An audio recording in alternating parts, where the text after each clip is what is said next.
A fresh coat of paint is one of the best ways to make the outside of your house look a lot better. We're going to show you some exterior painting techniques that will help make your home look great again. Now, before you start painting, make sure you've already thoroughly prepped the exterior. Now, this is a step that should not be ignored. It'll make your painting job much easier and make the new paint last longer. And for steps on prepping, check out Lowe's.com/videos. And while you're there, see the printable instructions for this project. Now, depending on how big your house is, the job might take a few days to complete. So watch the weather forecast and pick a stretch of warm and dry days. Also, plan your paint job to work on the side of a house that's in the shade as much as possible. Now, there are some tools and materials you'll need for painting. Exterior paint, stir sticks, rollers, roller covers, some brushes, a roller grid, some drop cloths, a ladder, some buckets for mixing paint and carrying supplies, rope, ladder hooks, masking supplies, towels, and plastic wrap. Now, to figure out how much paint you'll need, calculate the square footage of each side of your house, height times width minus the doors and windows. Now, typically a high-quality paint will cover about 400 square feet. If you need help with this step, visit Lowe's.com/calculators. Now, if you need 5 gallons or more, you could buy paint in 5-gallon buckets at Lowe's. And make sure you buy enough to paint in 2 thin coats. One heavy coat might cause problems that you'll have to repair later. Now, we're going to use acrylic latex paint because it dries more quickly, cleans up with water, and it's resistant to fading.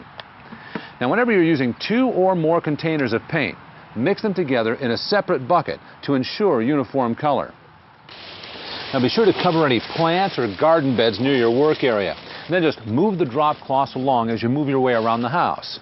It's best to paint from side to side and from top down. Now, you want to paint the siding first. After that's dried, go back and paint the trim. Now, when you're working on a ladder, make sure you position it on firm, level ground. And don't reach out too far away from a ladder. Move the ladder instead of reaching. Now, if you need to take your tools up with you, use a 5-gallon bucket and a rope to hoist up your supplies. And I like to keep an extra dry brush with me, just in case I see any dust or debris on the work surface. And you can learn more about ladder safety in the printable instructions. Now, the actual painting process isn't too difficult. We're going to show you how to use a brush or a roller. Now, either way, start by cutting in around the trim with a brush. Paint a few inches around the trim so you'll make brushing or rolling the clapboard easier. Oh, and don't forget the bottom edge of the siding. Now, if you're going to use a brush, work only as far as you can reach safely. Apply the paint in even strokes and always finish back into the wet paint or back brush. Don't lay the paint on too thick or it will drip or won't dry completely. And it's best to do 2 thin coats for maximum coverage. Once a section is covered, move your ladder over to work on the next section. Now, here's how to use a roller. Once you get a section cut in, apply the paint to the face. Now, you don't want to overload the roller. Just load it enough to cover the siding. Now, you can use a roller grid in your bucket to load the right amount of paint onto the roller. Now, once you've covered a small section, lightly go across it again with the roller to feather out any excess paint. Then just hook your roller onto the side of the bucket and move on to the next section. Keep working from side to side, top to bottom, until all the siding on one side is painted.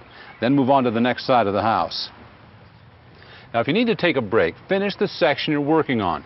Don't stop in the middle of a wall. Aim for natural breaks like windows and corners. And make sure you take care of your supplies. The trick is to keep them in the shade and keep the paint wet. First, unload as much paint as possible from the brush or roller. Then cover the paint can or bucket with a lid or plastic wrap.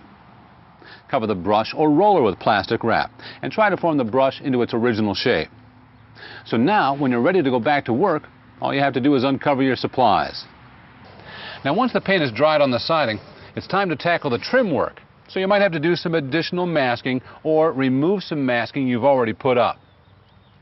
Use a trim brush and, just like the siding, work from the top down Take your time and remember, finish your strokes back into the wet paint.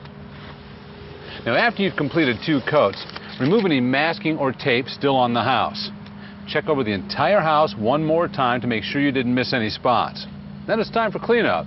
Now you might want to check your paint can for specific instructions, but we've provided some basic cleanup and disposal tips in our printable instructions at Lowe's.com/videos. Once all your supplies are clean, take a step back and enjoy the results of your work.